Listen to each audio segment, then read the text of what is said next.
Thank you, Cynthia, and thanks to the organizers for inviting me to speak this morning. Really, really happy to be here. This is a topic that is near and dear to my heart, and primarily because the economic implications of it are enormous.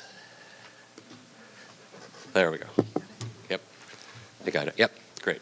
Okay, so Lauren gave a really comprehensive presentation that obsoletes some of what I had to talk about, but I'll piggyback off of some other stuff. The great part of that is that my talk may be a little shorter, giving you more time for Q&A. So I'm going to talk a little bit about where does the AV path lead.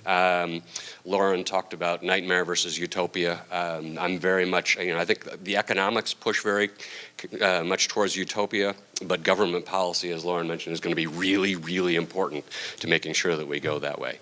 I'm going to talk a little bit about the transition, then talk about policy and planning issues, kind of focusing on some of the economics of this. Right. So as Lauren mentioned, there are about a bajillion estimates of how long the transition to primarily fully autonomous vehicles are going to be. I think the estimate that you put out was about 6 years. Is that right? Yeah, more estimates that I've seen are really on the conservative side, and there's this one by McKinsey that suggests that it won't be primarily fully autonomous until about 2050, and that's about a 30-year transition period. I don't think that estimate makes any sense at all, but I think that estimate is really highly geographically dependent. I'll talk more about this in a minute, and that's really important for planners to be aware of. So what's the future going to look like? And this is Lauren's utopia. I really believe that we're going to end up in utopia, and we're going to end up there in a hurry. Just a side note on the transition. I'll probably forget to mention it later, so I'll mention it now. Or if you go back to 1909. In New York City, there were primarily horse-drawn carriages on the streets. If you get a picture of Broadway in New York City, you're going to see horse-drawn carriages in 1909. If you look at 1919, same picture, same street, it's filled with automobiles. Right? So the transition from horse-drawn carriages to automobiles took 10 years. Right, and I'll make the case that is a much longer transition period that we might expect in places like San Francisco, because there's a dividend, right, to making the change. Whereas going from horse-drawn carriages to automobile, you had to buy something. Right, so there was a cost impediment. But I'll get more to that later. So vehicle ownership, I think, will be very limited. Private ownership will be those with specialized vehicle needs. Think construction workers, people who have to haul around large amounts of material or equipment with them on a daily basis. Fleet ownership will serve everybody else. It's going to be Google, Uber, Lyft, Apple, GM. I don't know who it's going to be. But we will not own cars. We will own smartphones that will summon them, and they will be everywhere. My prediction is that they will be largely electric. Right, that prediction, I think, follows on the fact that they will be largely fleet-driven and not independently owned, because the economics really point towards an electric vehicle over the long term. Insurance, there's lots of hullabaloo about, what's going to happen in the insurance industry. Well, I think it's going to just all change to product liability. Right? Either we're going to have Uber, Google, and Lyft, et cetera, owning their own insurance, or the people who produce the cars are going to have product liability insurance. I think that it will be product liability. And again, policy is going to help bring about this outcome. It's not clear when we're going to get there.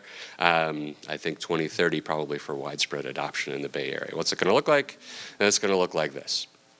All right, we're going to have, teeny tiny little Google-like cars. When you want to go up to Tahoe over the weekend, you're going to summon a car like the one on the upper right. If you're commuting with somebody, you can have a meeting in your car. You can turn the front seat around.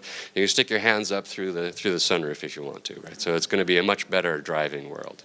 The transition, in the short term, I think that adaptive cruise control, and maybe the other panelists will have something to say about this. I think adaptive cruise control is really the low-hanging fruit.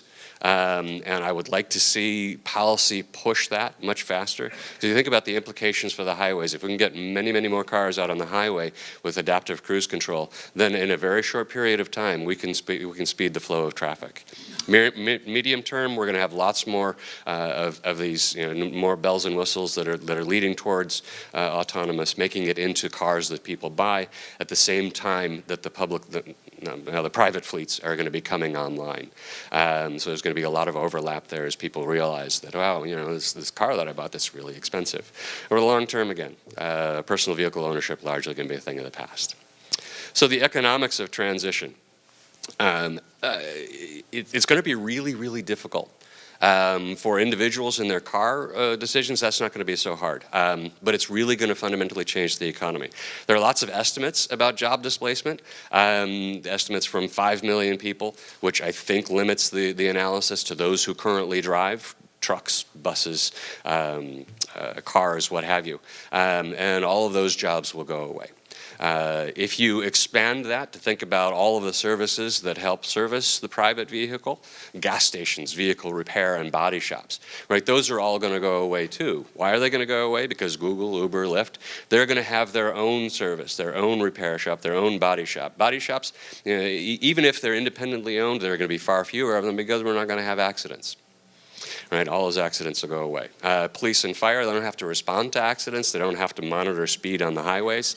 Healthcare workers, I'll mention in a minute, right? There are an enormous number of people that are injured and taken to an emergency room because of the automotive accidents. That might not be a really big implication, but I put that up there primarily to note that there's going to be job loss in places that we haven't really thought of. The implications of autonomous vehicles are really, really broad. Think about the automotive industry. Right, there are going to be far fewer cars if we're all sharing them. So the people employed in manufacturing, there's going to be more job loss in manufacturing. Municipal finances, Lauren mentioned this, revenues are going to go up, revenues are going to go down, right? They're going to go down. Parking revenue, speeding tickets, traffic violation revenues, parking tickets. They're going to go up because a lot of the parking spaces will go away. That will lead, you think about a big parking ramp, it'll go away. Maybe we get a 50-story commercial building. Going to be more commercial, going to be more retail, going to be more residential. If people aren't spending money on their cars, they'll be spending it on other things. Be less spending on road maintenance and development. I will argue. So the economics, again, is going to drive the transition. The dividend that I've mentioned, right? Eliminate car ownership, right? You're sitting there and you're making the decision, well, do I want to go fully autonomous? Do I want to let Uber and Lyft do all of my driving for me? Or do I want to spend $8,600 a year to maintain a private vehicle?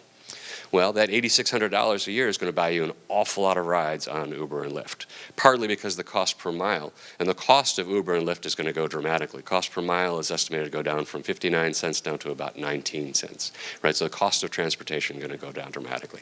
Repurpose your garage, right? So I wrote this and submitted my presentation. I did a little bit more analysis on the value of adding another bedroom to your house.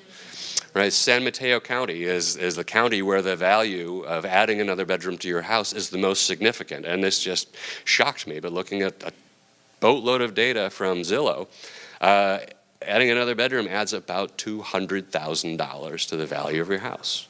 Now, most are sort of in this $50,000 to $100,000 range. If you go up to Yuba County, it's more like $15,000 to $20,000 for an extra bedroom. So there is a dividend, right? You add a bedroom, sell the house, you're going to get $50,000 to maybe $200,000 in your pocket. I'm going to get rid of the car. You get rid of the driveway. You have more space for your kids to play. Time recovery. Lauren talked about this, right? 50% of the Bay Area workforce has a commute in excess of 30 minutes. Right? If I have a commute more than 30 minutes, would I be really happy to switch to a vehicle that I don't have to pay attention to? I can sit and ride and get something done. I'm going to switch. So it's also going to become, as more and more autonomous vehicles get adopted, they're going to be really annoying to try and drive around. I mean, I like to drive, and people who are following the letter of the law, I guess I'll admit this publicly, they're very frustrating. Well, the autonomous vehicles are probably going to follow the law pretty closely. Economics drives transition from a public perspective. Right, the public benefits of making this transition, I argue, are enormous. Right, estimates of the savings, just the economic savings, range from about 0.8 trillion, that's with a TR, not a B or an M, a TR, to 1.3 trillion. Right, 1.3 trillion, now you're talking about half the size of the California economy in a given year. Right, and this is per year. This is not just the transition benefits. This is every single year. Accidents drive about 25% of congestion. Imagine if congestion were immediately reduced by about 25%. I honestly think that they're going to reduce congestion a lot more than that. The implication of that is that we are way over capacity in terms of our highways right now, so we don't have to build anymore. 32,000, I was talking to Ryan earlier, he said the estimates are about 40,000, right? So, 32,000 to 40,000 deaths per year because people drive, and 90% of those are because of human negligence. All right, so if we can get rid of all that death, that's an enormous savings. The value of saving a life is pretty high. 2 million injuries result from automobile accidents in every year, right? So the social or the public value of making this transition is absolutely enormous. Where do the savings come from? 0.8 trillion to 1.3 trillion. The 0.8 largely eliminates an estimate of the cost of accidents, so that's about $480 billion. Increased productivity is about $507 billion, right? So here you can see where the benefits from making the transition come. So public policy and planning issues, I'm going to argue very vigorously that active and proactive policy is essential. Right? The government must encourage progress because of these social costs. It must also encourage progress because it wants to dictate whether we end up in a nightmare or a utopia. It's going to be really difficult. I mean, I've talked to many people that say, from a policy perspective, we don't want to push this, we don't want to touch this because of the displacement issue. Right? Show me a policymaker, an elected official who wants to pursue a technology that's going to displace between 5 and 10 million people. Right? Really, really hard, but essential for government participation. Important transitional issues. What infrastructure should be developed? Right? Are we headed down a right path, a path that's consistent with autonomous vehicles? What to do about public transportation? There's a public transportation authority in Florida that wanted to extend its service on a line. They looked at the cost of buying more buses and hiring more people, and they decided instead to contract with Lyft. Right? So now Lyft provides dedicated service to expand public transportation. There are going to be lots of synergies. I don't pretend to stand up here and know what they are, but it's going to be really fascinating to see how it plays out. What do we do with all the parking spaces? Well, I argue that we're going to get rid of the vast majority of them. Right? Because think about, if those cars are always going to be driving around. Yes, we're going to need places where they can drop people off. But the amount of space, and I'll show you in just a minute, for that is much, much less than what we're currently mandating. Right, so planning, right, we need to respond to the coming changes. The planning horizon, I argue, for any investment has gotten much, much shorter. Right, transportation infrastructure planning based on today's predominant technology is a non-starter. Is absolutely the wrong way to approach planning, and we need to encourage the changes to happen more quickly in terms of mobility, safety, productivity, environmental concerns. They all demand fast action. Responding to the coming changes, I'll argue that every geography needs its own estimate of how long the transition is going to take. I've been doing some modeling in this regard, so that's slightly self-serving, but I think that it's also very, very true. Right? So my modeling suggests that in San Mateo County, where the benefit of adding another bedroom and commutes are pretty high, transition from when they become available to 100% transition is going to be about 8.8 years. San Francisco, where there's also an enormous benefit to that extra bedroom and commutes are pretty high, going to be about 10.5 years. In Marin, my estimate is that it's going to be about 14 years. Right? So adoption is going to vary very substantially. If you're going out to Fresno, what was the number for Fresno? I think the number for Fresno was something like 25 years. You go up to Yuba County, the estimate is really close to 30 years. And that's all based on the notion that the longest transition is going to be 30 years, which McKinsey suggested. And I think that that's too long. And if you shorten that length, you're also going to shorten the planning horizon for everybody else. Right, so encouraging change, mobility and equity considerations, right? A lot of low-income workers now commute in ways that aren't standard, so public transportation doesn't serve them very well. Well, if we're in utopia and there are car share services, and they are as cheap as I think that they'll be, that will be very, very good for low-wage workers. The elderly and the disabled, the opportunities for mobility, increased mobility for that's not incorporated in the $1.3 trillion, but those are social benefits that need to be measured, and they're very significant. Safety, the only way to reduce traffic fatalities is by coordinated effort to make sure this happens and happens fast. Productivity, reduced congestion, people will get where they're going faster and they'll be productive on the way there. Environment, the impact on emissions is ambiguous. The impact on VMT is certainly ambiguous. Going to be interesting to see how that plays out, but I'm pretty optimistic that the implications for the environment will nonetheless be very positive. And these are all societal benefits that need to be pushed. Right, so safety and productivity, let's talk about that for just a second.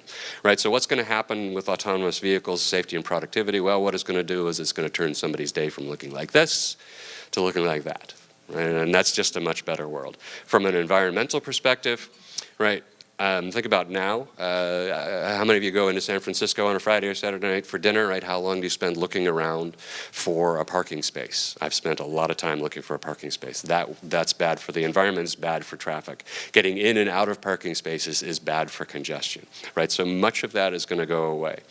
If you think about planning restrictions now, right? Planning requirements now. If you're going to put in a 2-bedroom apartment, right? Well, how much parking allocation do you have to give for that? And I think this image is from Seattle, right? So for a 2-bedroom apartment, you need 1.5 parking spaces, right? So you're allocating 50% again how much space you were for the apartment. So think about how many more apartments we could put if we didn't have to have the parking space. The church, right? There's a church for 400 people, right? With that church, you need an amount of parking that's 5x the size of the church, right? That goes away. You need a space where people can be dropped off. That might be the same size, it might be half the size of the church, but a lot of parking can just go away. And the way that I really like to think about this from an environmental perspective is that on this picture, you're going from the left-hand side to the right-hand side. This is really an opportunity to provide a lot of greening for big cities. If you look in the middle there, there's a space triangular that's half parking and half green space, right? Imagine if you could eliminate all of the surface parking in San Francisco. Imagine all of the green space that could be put in place. That would be wonderful for the environment and for the quality of life. Incentives through policy and planning. I really think, Lauren said this is highly controversial, but I think it's really, really important, and it's important to incentivize the move rather than penalize the lack of it. If you penalize, people are going to get upset. If you incentivize, then you're going to get a lot of action and people will be happy about it. Right? Allow vehicles equipped with adaptive cruise control into HOV lanes. Eventual conversion of HOV lanes to ACC and autonomous vehicle lanes.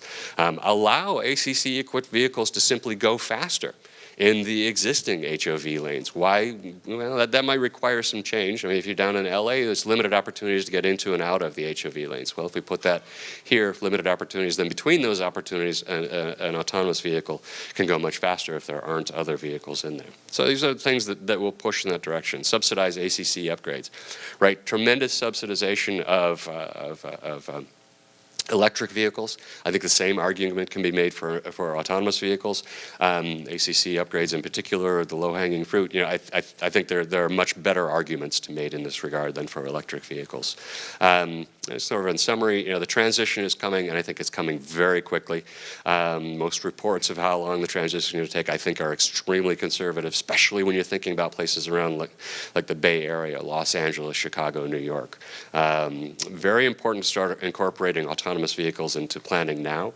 I think that the rate of return, the horizon over which you're going to get some rate of return over most of the transportation planning that's in process now has gotten much, much shorter.